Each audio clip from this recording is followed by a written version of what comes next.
This is 180 seconds of what you need to know from the world of litigation and investigations. Let's waste none of your precious time.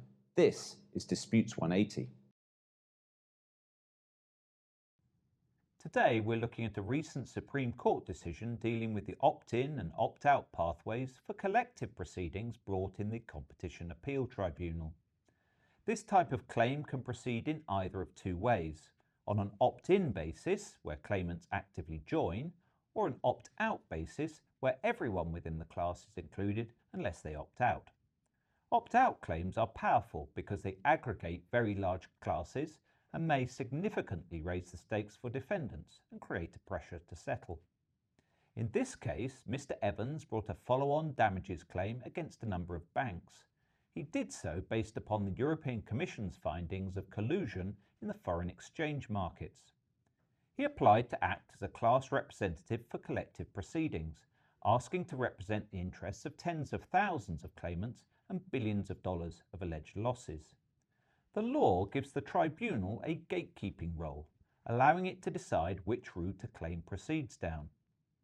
The tribunal's decision was that Mr. Evans's claim would be opt-in, but the Court of Appeal reversed that, and so it was appealed again to the Supreme Court, who reinstated the decision of the tribunal. The Supreme Court's judgment turned on four key issues. First, the strength of the claim.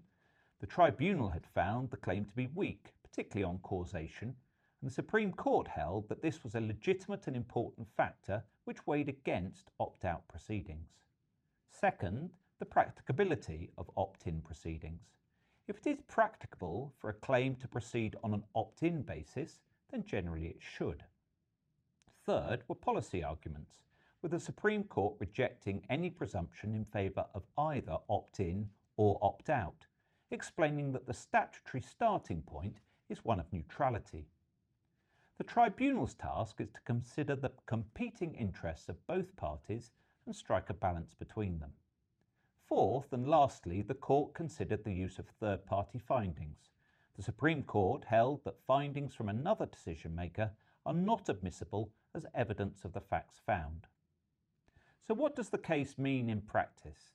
Well, first, the tribunal's discretion is front and centre, and appellate courts will be slow to interfere. Second, opt-out is not the default. Third, the decision appears to favour defendants, as it limits the risk of very large, potentially unmeritorious claims with a pressure to settle. And fourth, it raises the bar for claimants and funders who wish to take a case down the opt-out route, signalling a more cautious, structured approach to the expansion of class actions in the UK. If you might be affected by this decision and the issues it addresses, please do get in touch. And that's your 180 for today. It was brought to you by the wonderful team here at Paul Hastings in London. If you want to join a live version, we host regular events at the Paul Hastings office, including our two flagship series, Developments in Disputes and The Future of International Arbitration. To make sure you don't miss out on any of this great content, follow our Paul Hastings LinkedIn page. And if you've enjoyed this edition of Disputes 180, why not look out for the next one? That way, you'll have done a full 360.